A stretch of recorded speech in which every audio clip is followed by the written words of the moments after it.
Você abre Apocalipse 14, vamos dar continuidade. Nós estudamos na aula passada a besta, né? O Apocalipse 13, a besta que subiu do mar e a besta que subiu da terra, o anticristo, né? Nós vimos como ele vai atuar na terra. E hoje nós vamos dar continuidade. Esse capítulo, hoje vai ficar um pouco mais claro que nós estudamos no capítulo 12.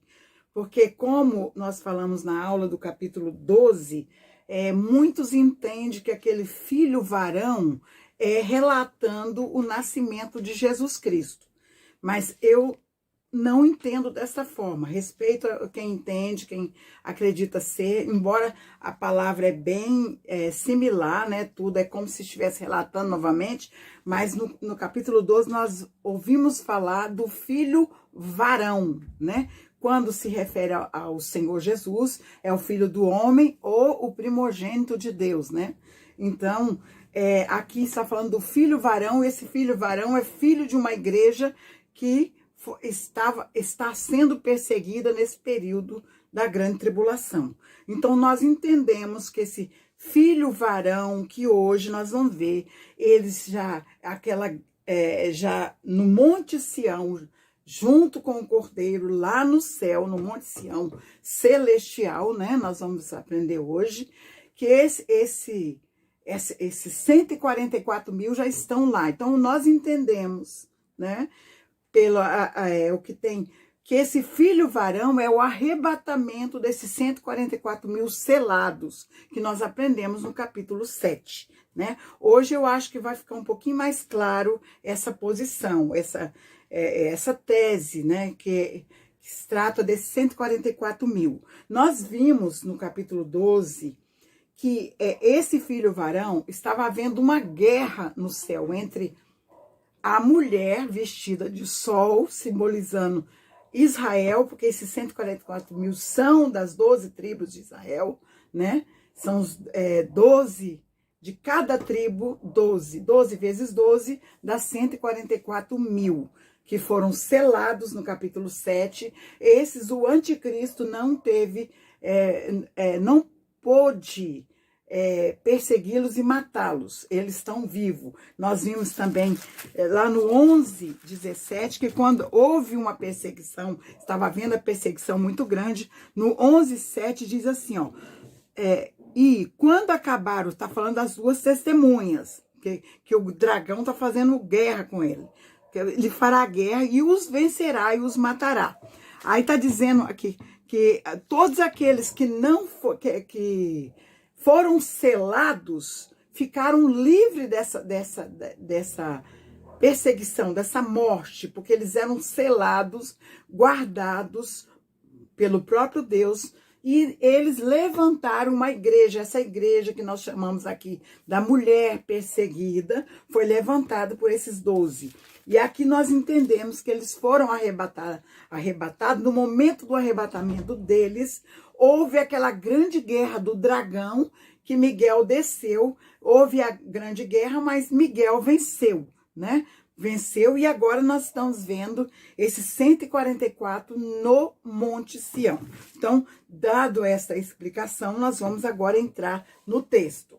Capítulo 14 de Apocalipse, versículo 1. Diz assim: olhei, e eis que estava o Cordeiro. Na minha tradução, que é a única que não relata que o Cordeiro está em pé, né?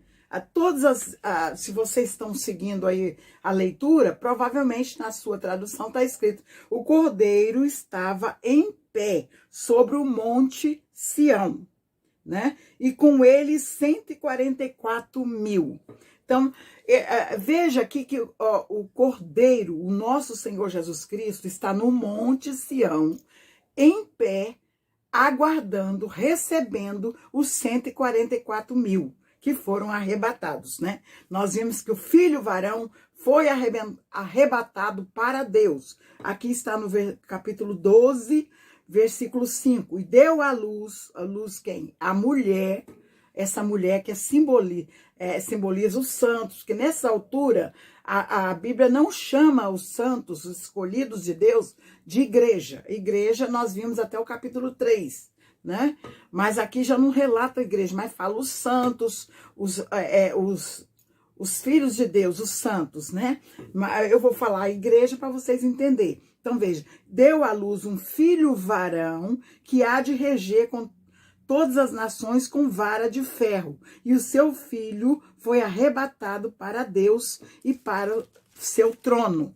Nós estamos vendo agora, só para dar continuidade a esse. E lá no 13 e o 14, diz assim, ó, e quando o dragão viu que foram lançados na terra, perseguiu a mulher. Então veja que no capítulo 12, João vê uma mulher vestida de sol. Essa mulher vestida de sol simboliza o quê? A glória de Deus. Nós estamos vendo que está nos ares, está vestida de sol. E ao mesmo tempo, essa mulher que deu à luz está na terra. Então, alguém foi arrebatado, esse filho varão. E agora nós estamos vendo aqui que esse 144 mil está sendo recebido pelo Cordeiro e está de pé. Lembra quando Estevão, né? Eu gosto de lembrar dessa passagem, uma das passagens tremenda, né? Lá em Atos 7, versículos 55 e 56, e o 59, diz assim, ó, só para a gente entender o Cordeiro de pé, para receber o servo de Deus, né? O relato é de Estevão, mas eu quero mostrar a posição do nosso Senhor Jesus Cristo para receber a alma de Estevão. Estevão, cheio do Espírito Santo, fixando os olhos no céu, viu a glória de Deus e Jesus estava à direita de Deus. Veja que o Senhor Jesus está à direita de Deus, né? E disse, eis que vejo os céus abertos e o Filho do Homem que está em pé à mão direita de Deus. E o povo apedrejaram Estevão, que em invocação dizia, Senhor Jesus, recebe o meu espírito. Então veja que eu li aqui os 56, 55, 56 e uma parte 59, né? Para dar a entender que o Estevão, quando estava sendo apedrejado, ele viu no céu, à direita de Deus, ele viu o Senhor Jesus de pé, aguardando. Aqui, a maioria das traduções, diz que o Cordeiro estava no Monte Sião, né? Esse Monte Sião nós vamos ver também. É o Monte Sião no céu, de acordo com o próprio texto, vai relatar que eles estão verdadeiramente no céu, Monte Sião no céu, que ele estava de pé para receber os 144 mil, né? Então, veja, Monte Sião. Vamos falar um pouquinho para a gente confirmar que o nosso destino é o Monte Sião, até que todas as coisas sejam colocadas no seu devido lugar e a igreja desce para o novo céu e a nova terra, né? Então, veja aqui. Vamos ver o que diz lá Hebreus 12, versículo 22 e 23. Mas chegaste ao Monte Sião, a cidade do Deus vivo, a Jerusalém celestial, e os muitos milhares de anjos, e a universal, que está falando da igreja, assembleia, a igreja dos primogênitos, a igreja dos primogênitos, aquele descendente do primogênito que é o nosso Senhor Jesus Cristo. A igreja dos primogênitos, que está inscrito, né? Escrito. Que escrito eu posso escrever qualquer nome, mas inscrito só eu posso me inscrever, né? Só a salvação é individual. Aqui está inscrito nos céus. E a Deus, o juiz de todos, e dos espíritos dos justos aperfeiçoado. Espírito dos justos ou dos justificados pelo sangue de Jesus, né? Então, aqui nós estamos vendo. Miqueias também, não vou ler o texto, que está lá em Miqueias 4, versículo 2, depois você pode caminhar todo lá para 6 e 7, que fala mais diretamente, que havia uma promessa de um reinado de Cristo no Monte Sião, dizendo também que é de Sião. Esse Sião é quando ele vai descer para a terra, quando vai acontecer o milênio na terra. Então, essa promessa é promessa futura do milênio de Cristo no Monte Sião, né? Aí está dizendo aqui nesse texto de Miqueias que de Sião sairá a lei, né? Então, a lei, a sede do governo de Cristo estará em Jerusalém, na Jerusalém terra, no governo de Cristo do milênio. Mas aqui nós sabemos que o céu, aliás, vou colocar de contrário, vou colocar que a terra é o retrato, a sombra das coisas do céu. Exemplo disso no Velho Testamento, quando Moisés recebeu a planta que primeiro fez o tabernáculo, porque eles estavam viajando durante o período de 40 anos, tinha que levantar, saíam, tinha que carregar nas costas. Então, primeiro vem o tabernáculo, que podia se carregar. Depois veio o templo. Esse tabernáculo e o templo é o modelo que Deus deu a Moisés, a planta. A planta deu para Moisés lá no Monte Sinai, quando ele ficou 40 dias e 40 noites. Ele recebeu a lei de Deus, ele recebeu toda a lei de Deus e recebeu a planta do templo, que primeiro foi tabernáculo. Então, esse modelo que está em Jerusalém é o modelo do que está nos céus. Aqui nós estamos vendo, nesse momento, os 144 mil no céu, no Monte Sião do céu, né? Louvado seja Deus. Agora, os 144 mil, como eu já falei, eles foram selados lá no capítulo 7, né? E pregaram o evangelho durante esse período da grande tribulação. Aqui eles foram arrebatados para Deus e recebidos no Monte Sião. O próprio Senhor Jesus estava de pé, recebendo os 144 mil, né? Agora vamos dar continuidade ao texto. Capítulo 14, vou ler o 1 de novo para dar seguimento.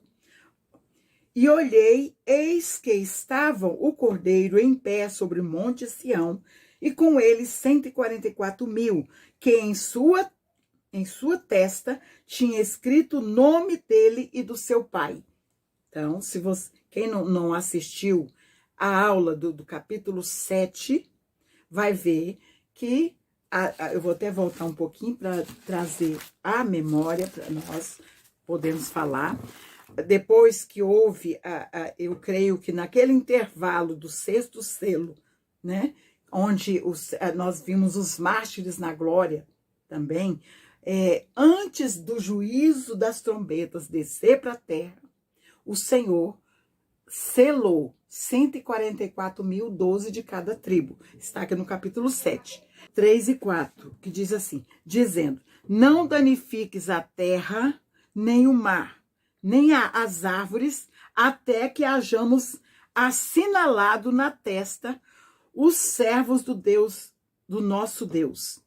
E ouvi o número dos assinalados, que eram 144 mil assinalados de todas as tribos dos filhos de Israel. Aí vem relatando as 12 tribos, cada tribo 12 assinalados, 12 mil assinalados, somando os 144 mil. Então, houve uma ordem para os 4 anjos que estavam nos 4 cantos da terra, né, retendo os ventos para que não assoprasse, não trouxesse dano nenhum sobre a terra, até que esses 144 mil fossem selados, assinalados com o nome do nosso Deus. Aqui está dizendo no 14 que em sua testa tinha escrito o nome dele e do seu pai, o nome do Cordeiro e do Pai, Deus, né? Versículo 2, agora vamos ver o cântico, o júbilo no céu, quando por receber esses 144 mil. Ouvi uma voz do céu, como voz de muitas águas, e como a voz de um grande trovão. uma voz de harpistas que tocava com sua harpa. Então veja que havia cânticos, instrumentos, harpa, gente. A harpa é um instrumento tremendo. O som da harpa, a gente pensa que é o som do céu. Quem já ouviu? Já ouviu tocar uma harpa? A harpa é aquele instrumento grandão, que ele é maior do que a pessoa que está tocando. Aí a pessoa senta e fica dedilhando as cordas da harpa. Sai um som que é como se a gente estivesse mesmo no céu, na glória. Então aqui, esse instrumento está tocando, e tanto o harpista como havia vozes de cânticos de trovão, como voz de muitas águas, de um grande trovão, e a voz do harpistas também, né, que estava tocando essa harpa, louvando e adorando a Deus. E o versículo 3 diz assim: e cantavam como um cântico novo diante do trono e diante dos 4 animais. Aqui estamos vendo que o Monte Sião que estamos falando é o celeste, está no céu, está diante do trono de Deus, né? Diante do trono. Lembra do relato que nós lembramos do Estevão? Que ele viu o Senhor Jesus no trono de Deus, de pé, à direita de Deus Pai. Então, Estevão viu o céu aberto, ele viu a glória de Deus, e viu o trono de Deus e o Cordeiro de pé, aguardando a chegada dele, né? Então, veja aqui. Então, e cantavam como cântico novo diante do trono e diante dos 4 animais. Dos 4 animais e dos anciãos. Ninguém podia aprender aquele cântico, senão os 144 mil que foram comprados da terra. Veja que eles foram comprados. São judeus, separados por Deus, comprados, né? Nós vamos ver aqui um pouco mais adiante que eles foram comprados como primícias, né? Nós vamos estudar sobre isso hoje, né? Louvado seja Deus. Os 144 mil que foram comprados da terra. Estes são os que não estão contaminados com mulheres, porque são virgens.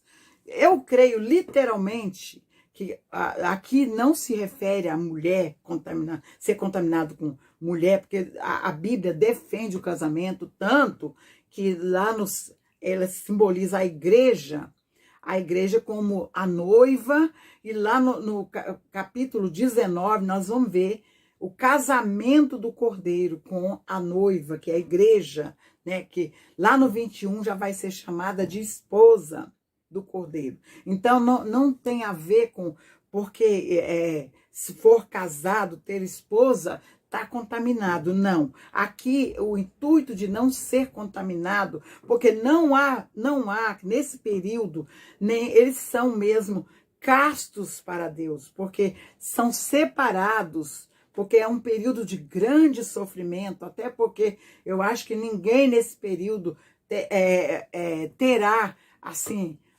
os prazeres do mundo, vai fugir das pessoas. E esse contaminado com mulheres também significa prostituição. São pessoas puras, castos, santos diante de Deus, santificados pelo sangue de Jesus. Eles foram comprados com o sangue de Jesus e purificados com o próprio sangue, né? Então veja aqui.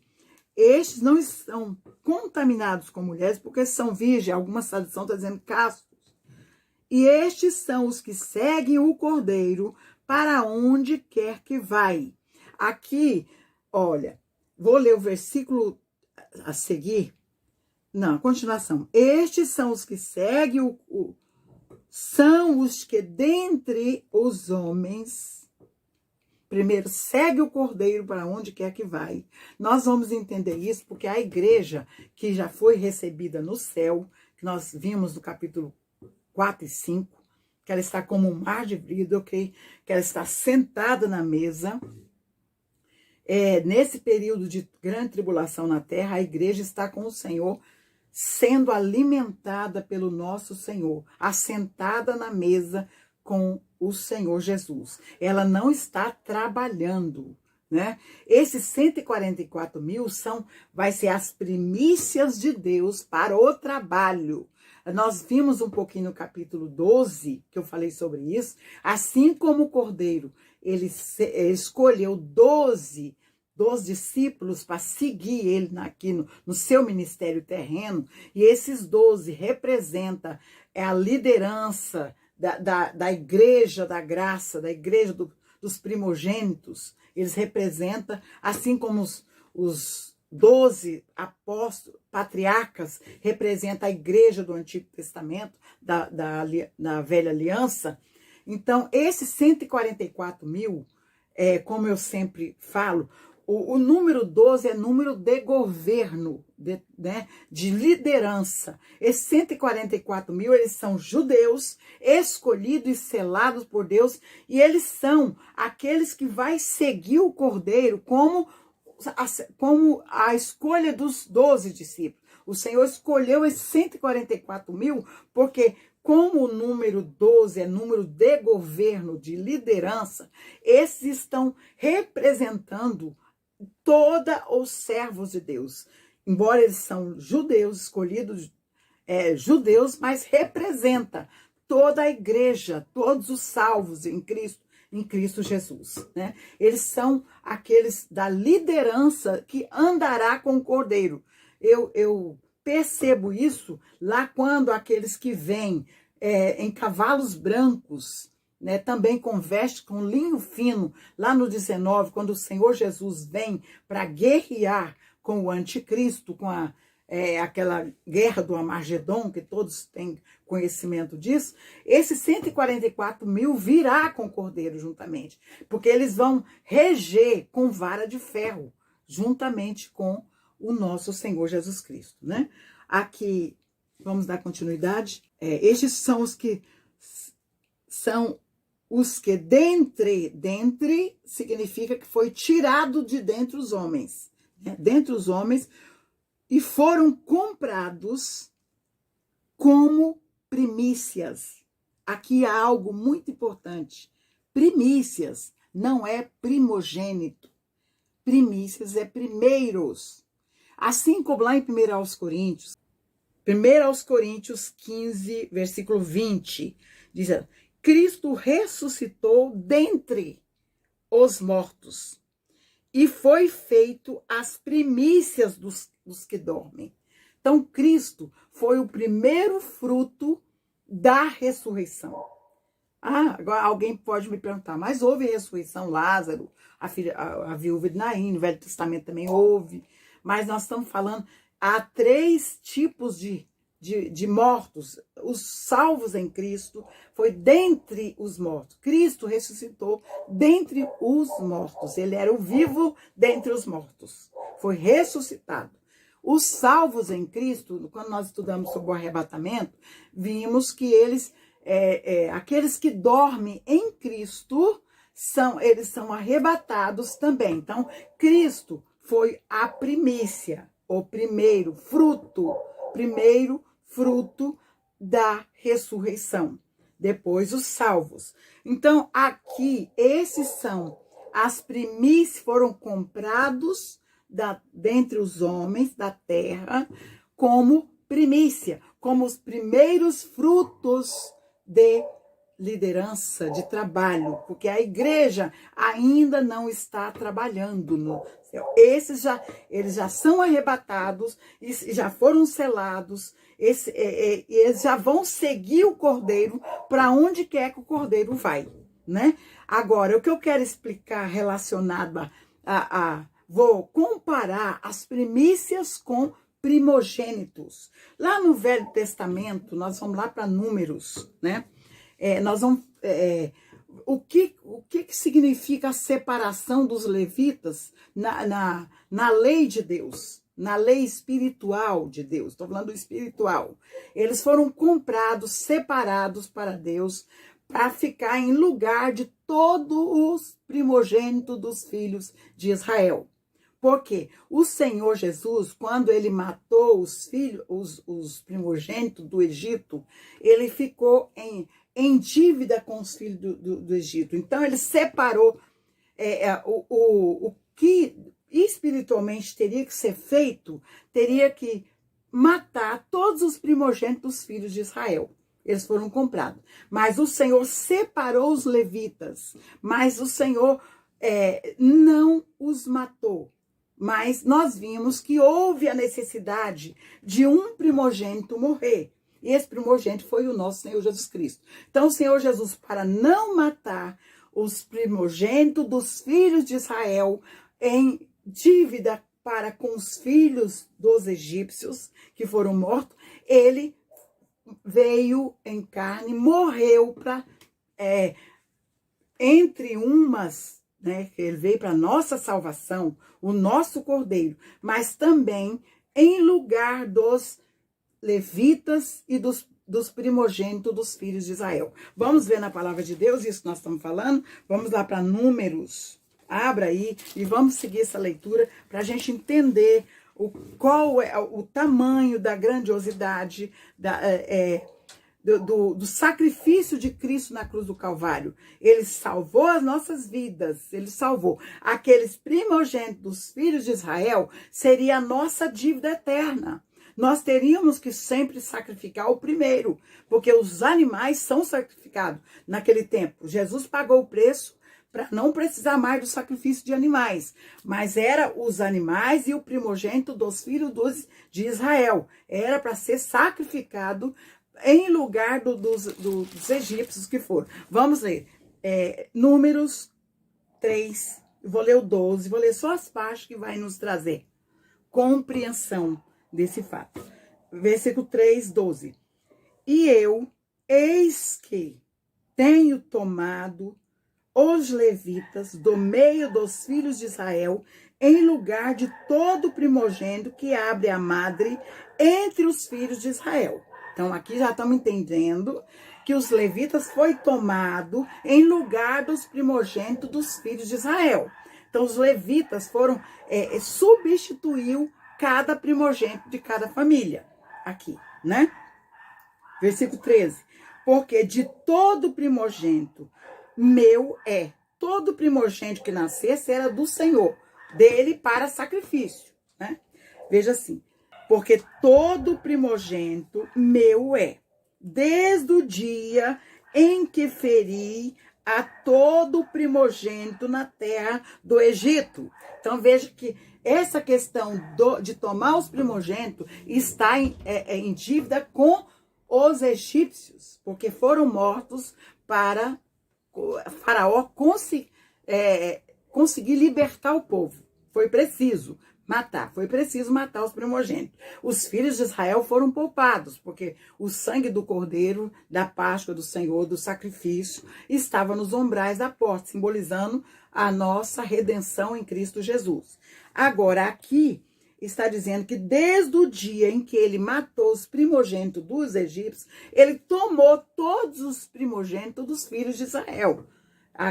Por isso, ele resgatou toda a tribo de Levi para ficar em lugar dos primogênitos dos filhos de Israel. Vamos dar seguimento aqui. Santifiquei para mim todo primogênito em Israel, desde o homem até os animais. Meus serão. E eu sou o Senhor. Então veja que ele santificou todos os filhos de Israel para ele, coisa santificada, é sacrificada a Deus, né? A Deus. E tudo que é primogênito, que abre a madre entre os homens e animais, né?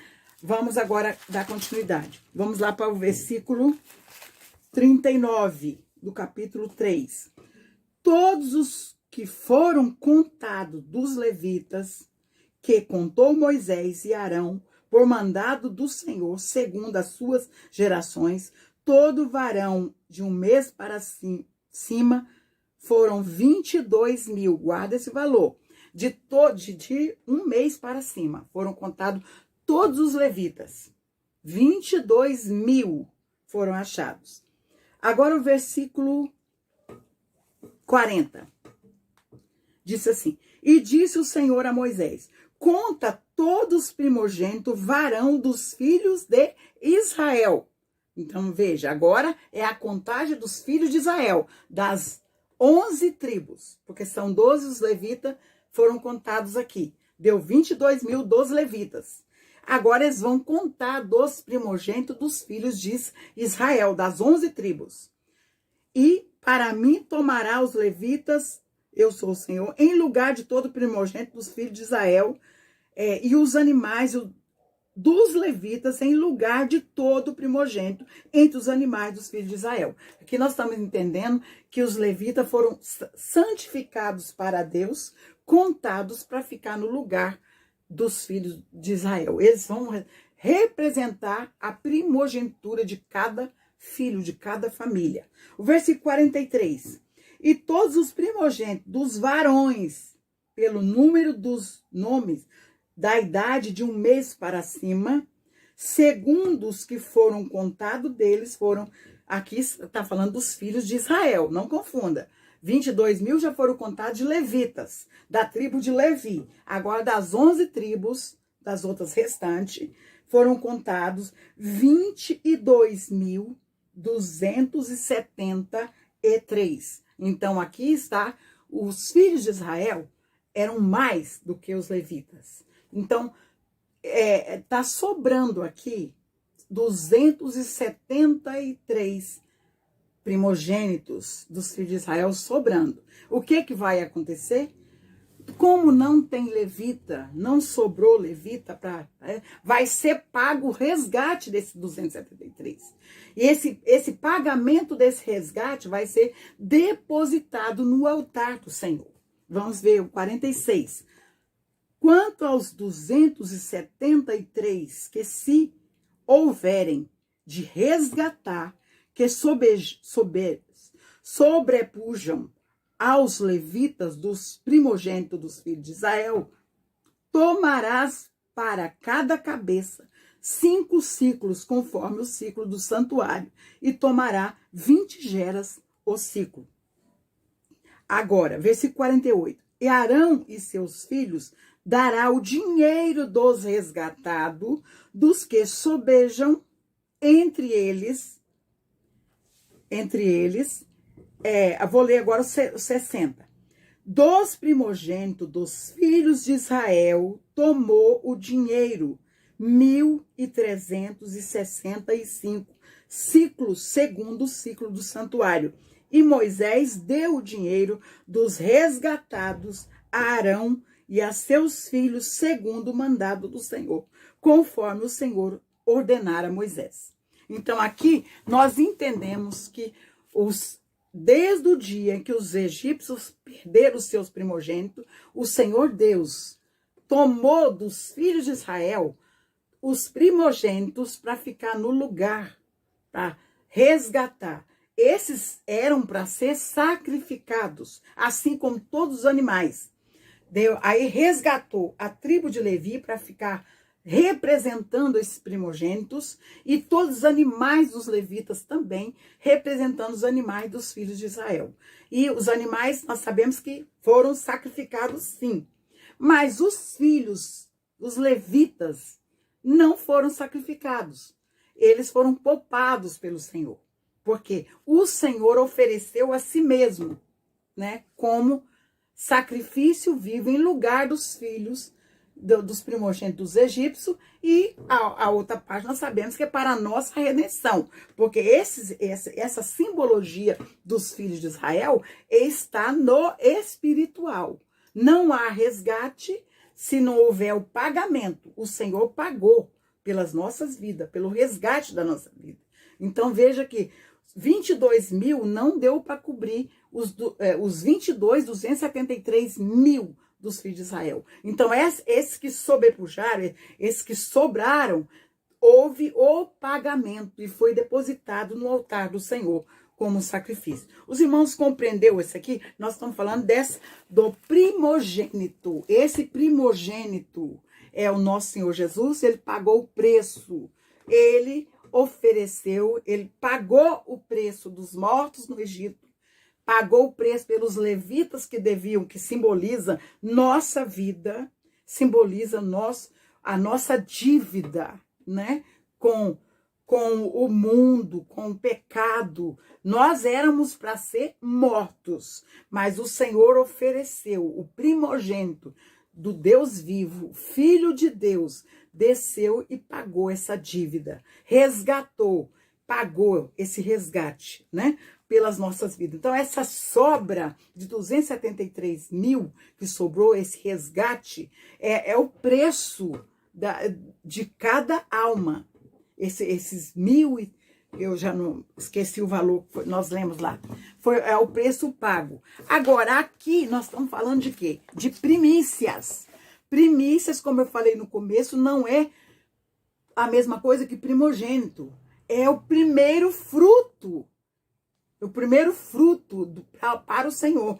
Esses aqui são como primícia, os primeiros. Eles seguem o cordeiro para onde quer que vai. Então, isso é a simbologia do que nós vamos fazer na eternidade com Cristo. Mas até o momento a igreja está sendo alimentada, sentada, aqueles que já estão com o Senhor, aguardando todos os outros que demais irão, né? Aqui no período da grande tribulação, nós vimos aqui a igreja dos primogênitos. Então, as primícias para Deus. Vou ler o texto aqui novamente para a gente entender. Nós vimos ali a questão da primogenitura e também aqui eu entendo que esse filho varão que vem de homem, né? São esses 144 mil, eu entendo dessa forma, que são comprados dentre os homens, comprados da terra, né?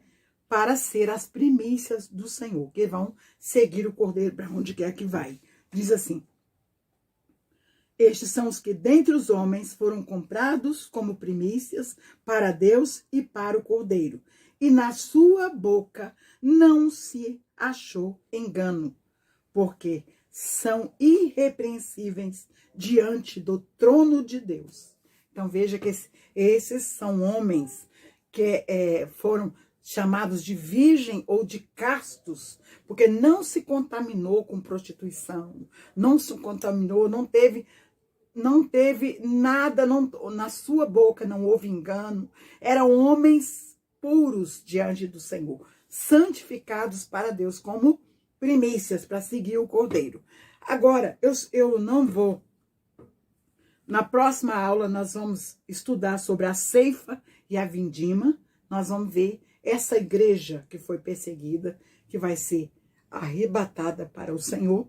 Mas eu vou só dar uma introdução, que isso aqui nem vai precisar, que nós vamos falar isso um pouco mais lá esses 3 anjos, né? João viu também 3 anjos que proclamam o juízo de Deus. Porque nós sabemos que esse período que estamos estudando é o período da grande tribulação, dos 3 anos e meio últimos, que a grande tribulação são 7 anos, mas 3 anos e meio são de terríveis perseguição, terríveis tribulação sobre a terra. E aqui nós vimos esses 3 anjos proclamando o evangelho eterno. Vou ver o versículo 6, 14, 6. E vi outro anjo voar pelo meio do céu, e tinha o evangelho eterno, para proclamar aos que habitam sobre a terra, e toda nação, e tribo, e língua, dizendo com grande voz: temei a Deus, e dai-lhe glória, porque vinda é a hora do seu juízo. Esse período aqui que esse anjo está proclamando o evangelho eterno, não vai mais haver, a igreja não estará mais. Nós vamos ver nesse mesmo capítulo, a partir do 14, nós vamos ver o Senhor colhendo a sua ceifa, né? E vamos ver também a vindima das uvas. Essa vindima das uvas nós vamos estudar depois, né? Então aqui nós estamos vendo a colheita do Senhor, né? A ceifa e a vindima. Uns são colhidos, o outro são vindimados. Nós vamos ver no próximo estudo. Hoje eu só vou dar um esclarecimento sobre isso aqui, nós vamos falar mais sobre isso, né? O evangelho eterno. Hoje nós, Igreja do Senhor, vivemos o evangelho da graça, né? Nós vamos estudar um pouquinho mais sobre isso. Eu vou falar, Paulo, quando falou o meu evangelho, o evangelho de Cristo, o evangelho da graça. Então, ele deu vários nomes para o evangelho, esse período da graça, que é a pregação do evangelho, né?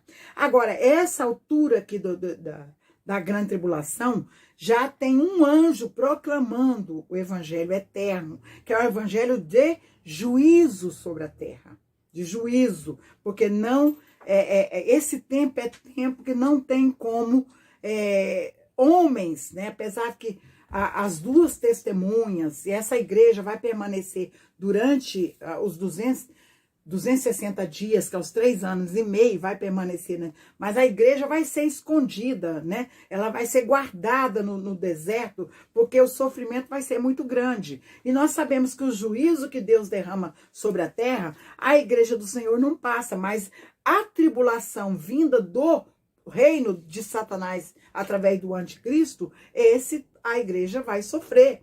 Alguns vão ser poupados, porque Deus tem uns para poupar, tem outros para pagar o preço, tem outros, né? De todas as formas vai acontecer morte aqui, né? Nós vimos isso claramente nas duas testemunhas. Ninguém podia fazer nada com elas. Se fizesse fogo, saía da boca deles, né? E consumia quem fizesse qualquer dano às duas testemunhas. Porém, no final, foi permitido, eles foram mortos pela tirania do anticristo. Então, no final, a gente vê que no final dos 3 anos e meio, eles foram mortos pelo poder do anticristo, né? Então, o Senhor tem aqueles que são para ser guardado, tem aqueles que são para para sofrer o dano da grande tribulação. Então, esse período, o anjo está dizendo, com grande voz, temei a Deus e dai-lhe glória, porque vinda é a hora do seu juízo. E adorai aquele que fez o céu e a terra e o mar e as fontes das águas. E outro anjo, são 3 anjos, esse é o primeiro, do evangelho eterno. Agora nós vamos ver o segundo anjo. E outro anjo seguiu dizendo, caiu a Babilônia, aquela grande cidade que a todas as nações deu a beber o vinho da ira da sua prostituição. Caiu a Babilônia. Essa Babilônia, nós vamos ver a queda dela. No capítulo 18 vai ser narrado essa queda da Babilônia. Esse anjo, esse segundo anjo, já está proclamando a queda da Babilônia, que vai acontecer, né? O versículo 9. E seguiu o terceiro anjo, dizendo com grande voz, se alguém adorar a besta e a sua imagem, e receber o sinal na testa, ou na mão, também o tal beberá do vinho da ira de Deus, que se deitou não misturado no cálice da sua ira, que será atormentado com fogo e enxofre diante dos santos anjos e diante do Cordeiro. Então veja que até aqui nós vimos nesse período que a ira de Deus está sendo derramada sobre a terra, mas ainda está pincelada com a misericórdia de Deus. Mas a partir do momento que a gente vai ver a ceifa desses remidos aqui, eu creio que essa mulher que está no deserto sendo guardada, quando ela for ceifada, colhida para Deus, a ira de Deus vai ser derramada sem mistura. Não vai ter mistura de misericórdia, não. É a ira de Deus. Nós vamos ver isso no capítulo 16, quando derramar as taças da ira de Deus, que é o último grupo de 7 que desce do céu para a terra, né? Que vai ser derramado diretamente nos seguidores do anticristo, da besta, né? Do seguidor. Então, veja, essa ira de Deus vai ser derramada sem mistura. Por isso que o anjo está proclamando aqui. O primeiro está falando do evangelho eterno, pregando o evangelho de juízo eterno, né? O segundo está falando que a Babilônia vai cair. Nós vamos ver no capítulo 18. E esse terceiro anjo, ele está dizendo com grande voz, dizendo, se alguém adorar a besta e a sua imagem, o sinal, colocar o sinal na sua testa ou na mão, esse tal beberá o vinho da ira de Deus sem mistura, porque vai ser derramado no trono da besta. Nós vamos estudar isso no capítulo 16. Vai ser derramado a ira de Deus em forma das taças da ira, 7 taças, né? Essa ira sem mistura, e serão, no final, atormentado, né, com fogo e enxofre, que será a eternidade sem Deus, né?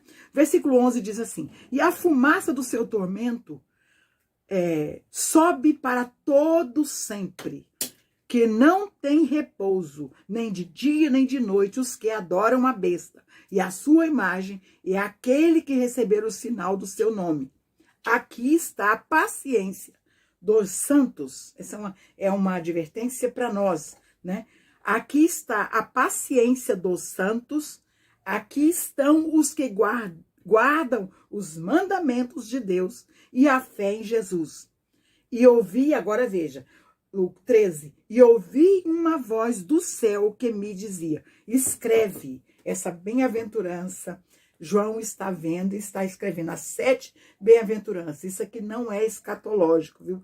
É para agora, para mim, para você e para a igreja desse tempo, para todos os santos.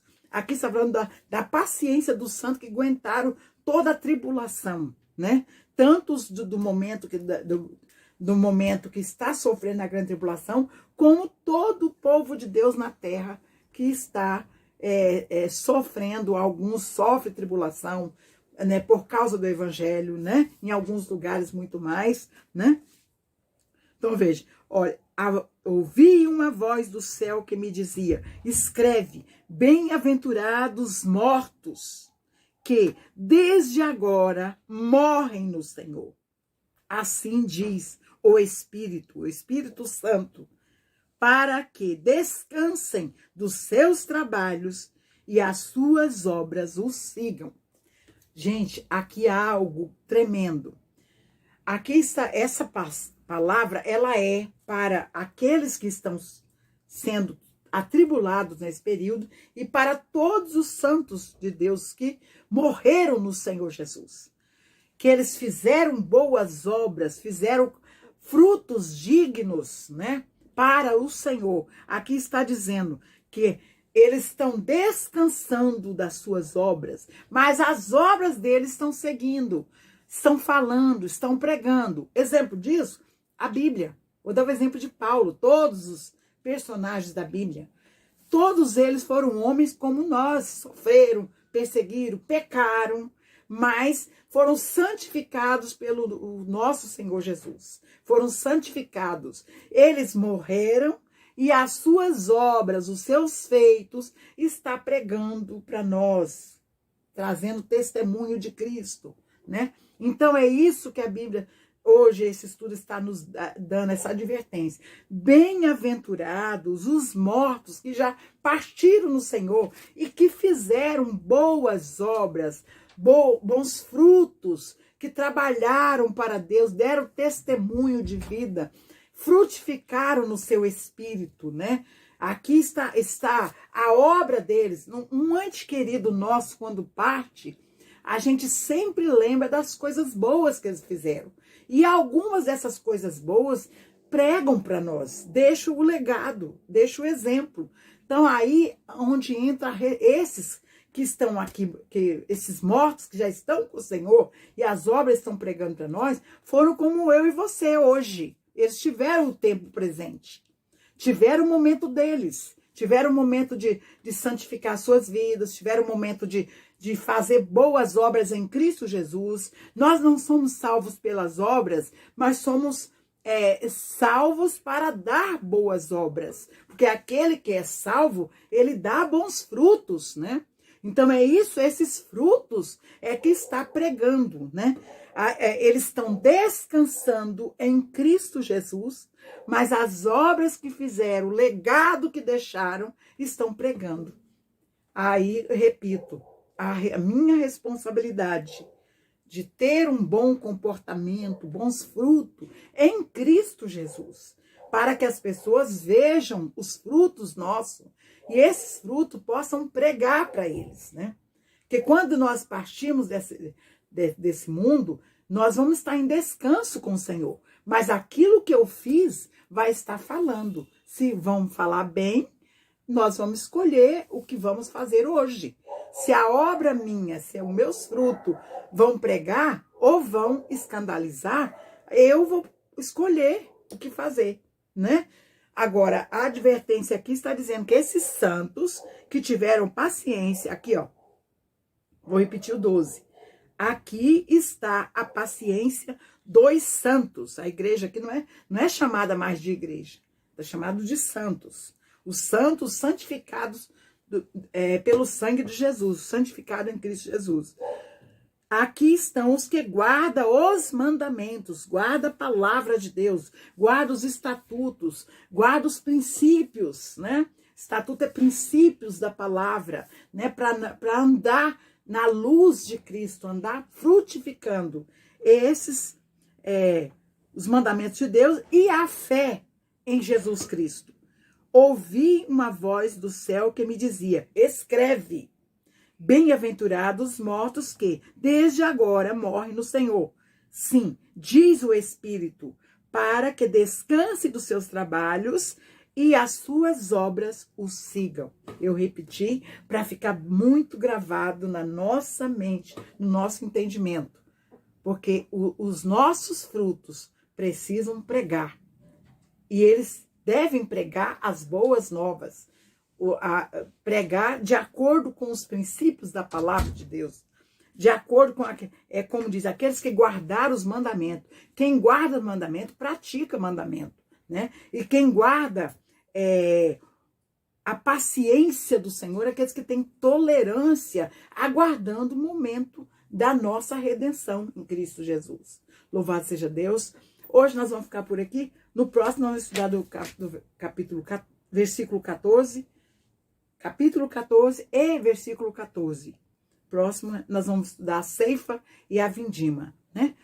Por hoje é só. Se alguém tiver alguma dúvida do que foi falado, quiser acrescentar alguma coisa, o momento é agora.